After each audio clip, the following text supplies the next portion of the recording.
Hi there, I've got a monochromatic card to show you today that just has a bit of layering and some shadowing. We're going to play with the dies a little bit and show you some things that they can do. Very, very easy. I'll break it down step by step and it'll be so simple, you'll see. To show you the products for today's card, I have the Stockholm die from the Scandinavian collection. I'm going to be using the border, corner, and tag from the same collection. And the sentiment will be stamped and cut out with the Copenhagen die from the Scandinavian collection. And adding a little bit of interest to the background, we're going to be using the Rambling Blossoms embossing folder. I think I'll start with my stamping.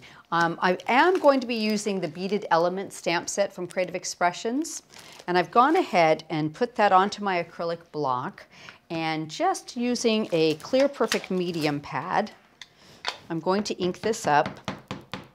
And whenever you ink a stamp, you should lay the stamp flat and then tap the ink pad across it. That will give you really even coverage of your ink. Now, Perfect Medium is a clear embossing ink, so you won't actually see this very well until we get the embossing powder on that. So I'm just going to run it around the edge. And I'm going to just twist it and turn it a little bit. And it'll give a different kind of, just a little bit of interest to the edge of the card.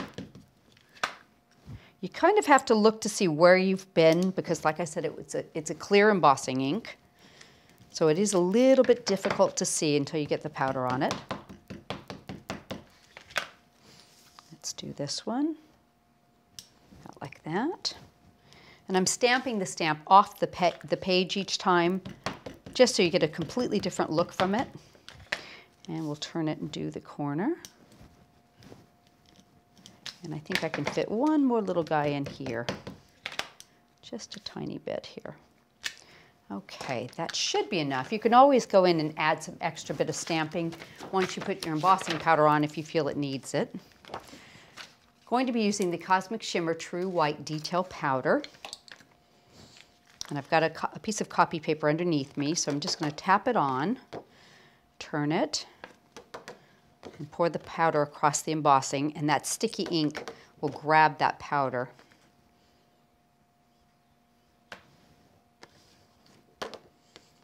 And one more little bit here. So you can kind of sort of see it even before I emboss it. But we'll set that to the side for a moment and put our powder back into our little pots. We don't waste it. And let me just grab my embossing heat tool. And you'll watch this come to life as it heats.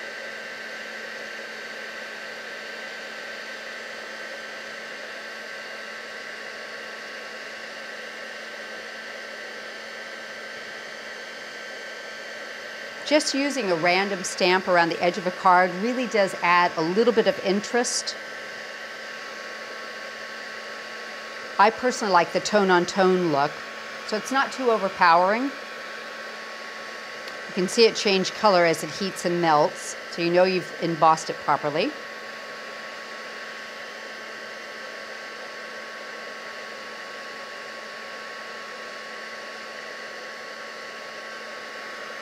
And if you heat from underneath the card, you get a smoother look. It does take a little bit longer, but it is quite pretty. But I'm just going to heat from the top so we can get through it a little bit quicker. You can kind of see you've got that tone-on-tone coming through with the white. So it does give a little bit more interest to the edges of your card. Okay, so I'll tell you what we'll do. We'll go ahead and attach that and get it ready. A little bit of double-sided tape around the edge.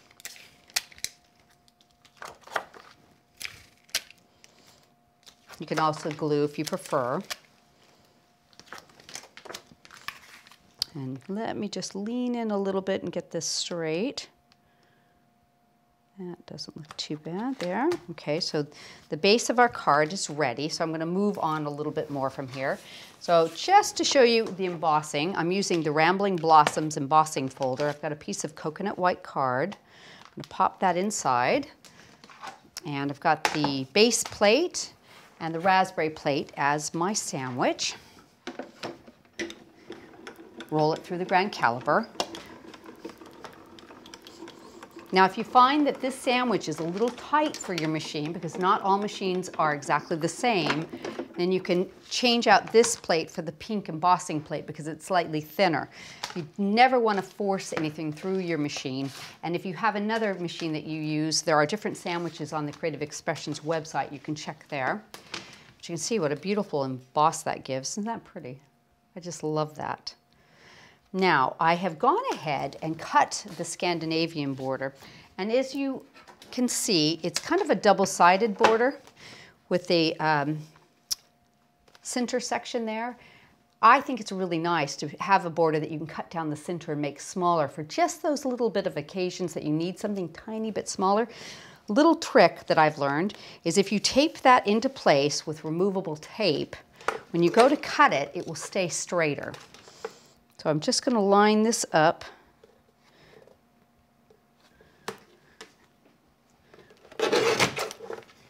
So you can get a better cut from your borders that way, and then you can just peel this off.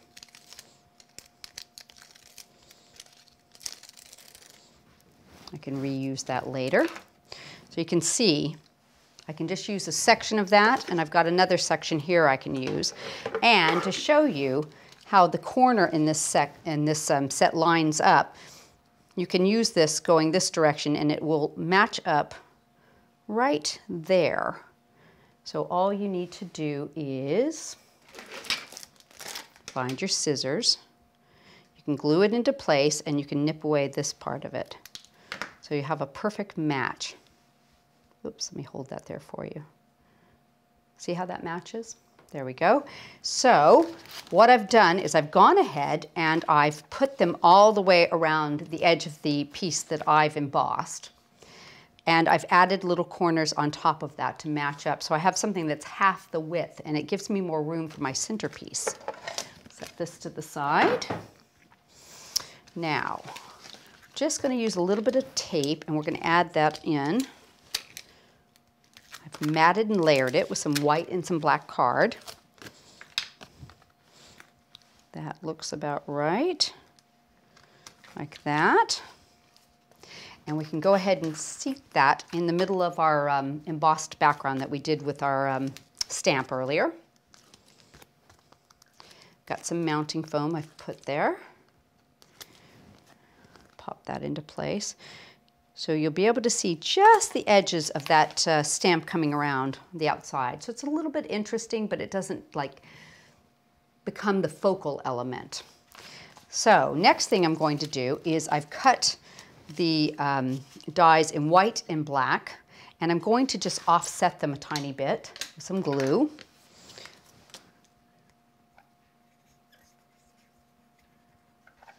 And this is that Stockholm die from the Scandinavian collection I spoke of earlier. Just offset it a tiny bit and give it a really pretty little shadow. Like that. Isn't that nice? I really like the way that looks. I'll put that in the center here.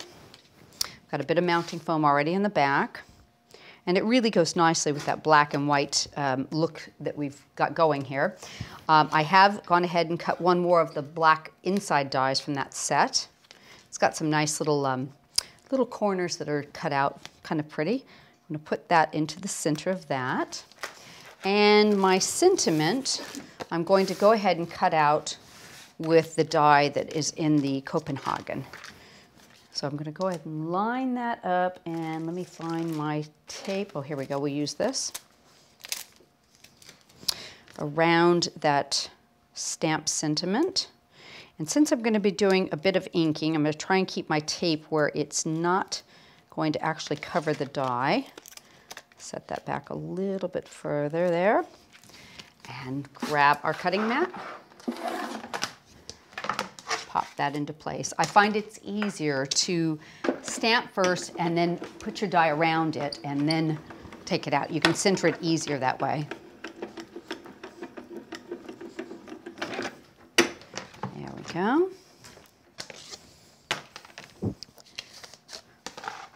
And I'm just going to use a light inking of black soot. Now this is obviously a very dark ink, so I want to be very light-handed with that. So I sometimes suggest putting a little on your pad and then rubbing it around on the outside area so you can take off some of that ink, because you don't actually need too much with this. And you'd be surprised. It doesn't take a lot. It hardly even looks like you're inking. But when you take the dye away, you'll be surprised how much you'll see.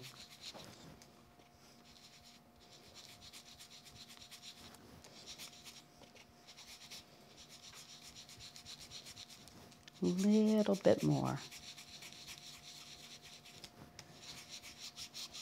That dye acts as a resist for that edge, and you'll get that void of that really pretty white paper coming through.